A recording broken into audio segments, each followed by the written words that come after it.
If your MSI Prestige 13 AI Evo powers on but shows no display, we will walk through effective recovery steps.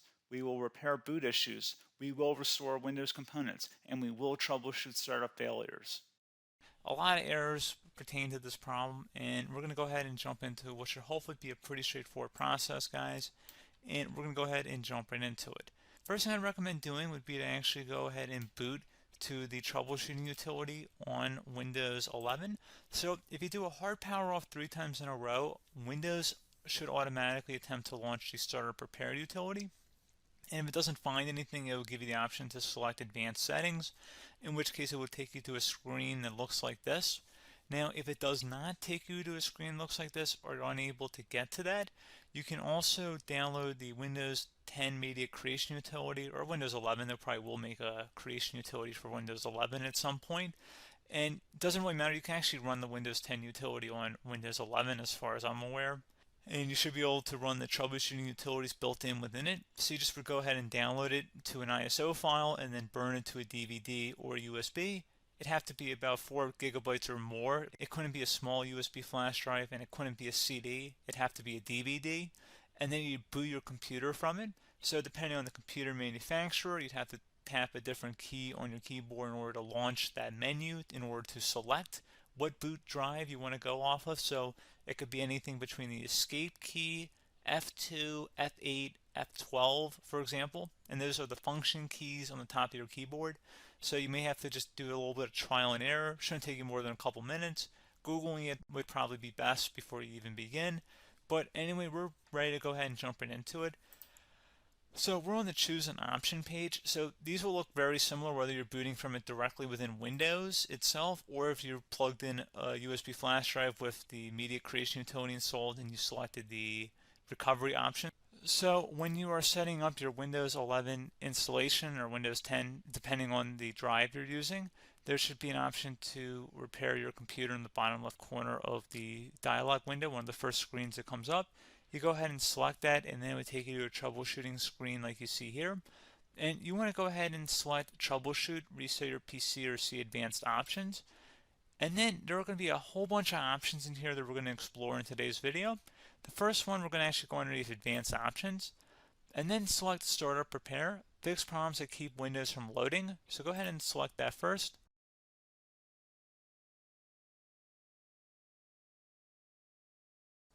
Okay, so you can see it could now repair our PC.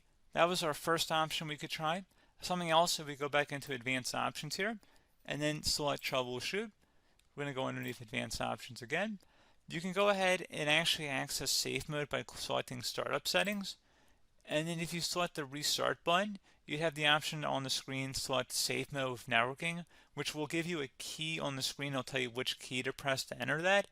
I believe it's the F7 key. It'll do that for you. I'm not going to go over that in today's tutorial because I don't really want to go into safe mode, but you're more than welcome to attempt that by going into here and then selecting restart. Again, it'll launch another screen. It'll say what key do you want to press, and it'll give you like 7 or 8 different options, and you want to select safe mode with networking. There's also an option for a command prompt too, but that's going to be something we're going to cover later in this video, and we don't even have to go through that in order to access it. So that's why I'm not going to really push for that, because unless you know exactly what's causing the problem, you probably don't need to go into safe mode. Unless you're trying to recover files, in which case then you definitely can go into safe mode, but we're trying to actually recover our computer here. So I hope that makes sense.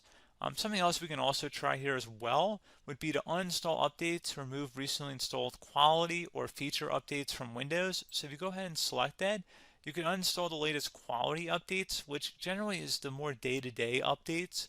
Feature updates are the less regularly released ones, like the big ones. I would equate it to service packs in like Windows 7 and Windows Vista and Windows XP. So larger updates that occur once or twice a year at most. And the quality updates are more just a regular update. So probably obviously depend, it'll take longer if you're going to try and uninstall the latest feature update versus quality update. And maybe you don't need to go back that far. So just giving you guys a couple of pointers with that. Something else you can also look at here, and we're going to jump into the command prompt in a little bit, but you can select System Restore, which will use a restore point recorded on your PC to restore Windows. And this is something I would highly recommend here, guys. So select Next. Assuming you have a restore point saved on your computer, you go ahead and select the most recently created one, and you'll select next, and then you'll select the drive. You shouldn't actually have to select the drive. You can scan for affected programs, but we're going to keep it all default here, and then we're going to select finish. So once started, system restore cannot be interrupted. Do you want to continue? I think we're going to select yes. I don't think we have anything better to do on our computer right now, so just give it a moment here to initialize. It will take a couple minutes to run, obviously depending on how large your hard drive is and how much is saved on the system restore point. So just give it a couple minutes here.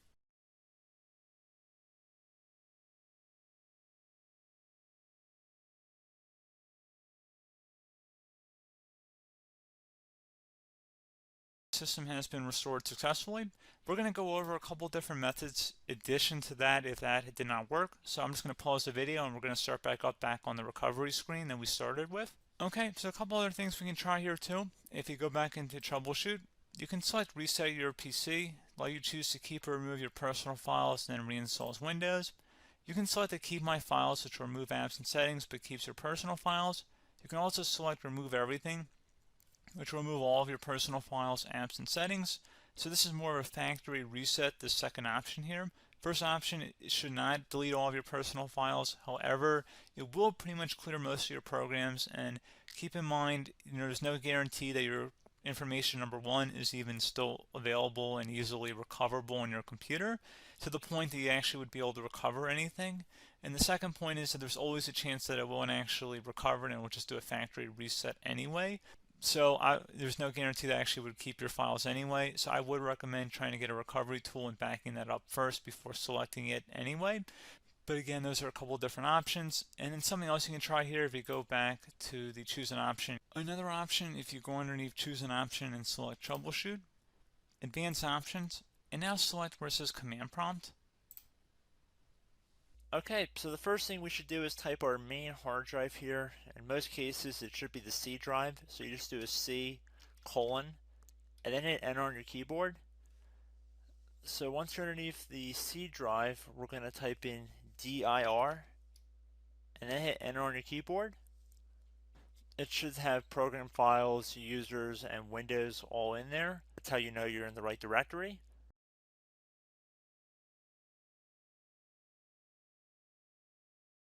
In some cases, it might be the D drive as well, so just keep that in mind.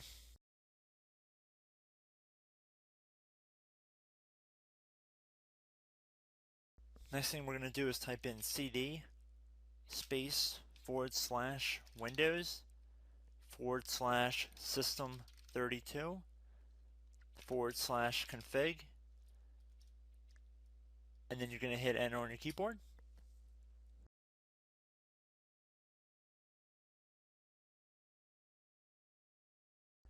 So now you're going to type md space backup.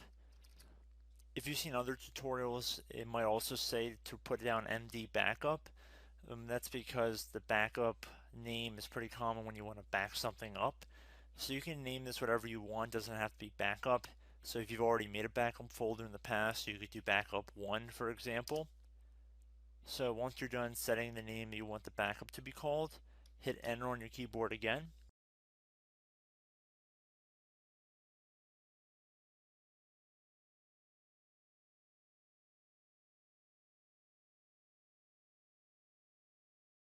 At this point you want to type copy, C-O-P-Y, space, then you want to do the star symbol above the 8 key, then do a period or a dot, whatever you want to call it, then another star sign, and then another space, and then type backup, and then hit enter on your keyboard.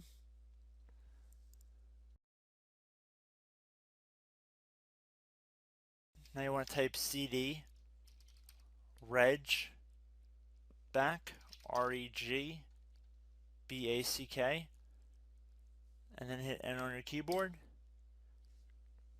So now that we are under the reg back, so now you want to type dir again, and then hit enter.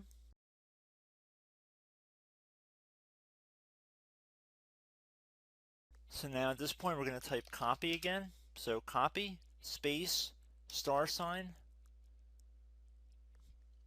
dot, another star sign, space, and then 2 dots. So we're going to type copy, space, star sign, dot, sign, star sign, dot, dot, and then hit enter on your keyboard again. So for overwrite, you want to overwrite all. So type A on your keyboard, so capital A, and then hit enter on your keyboard.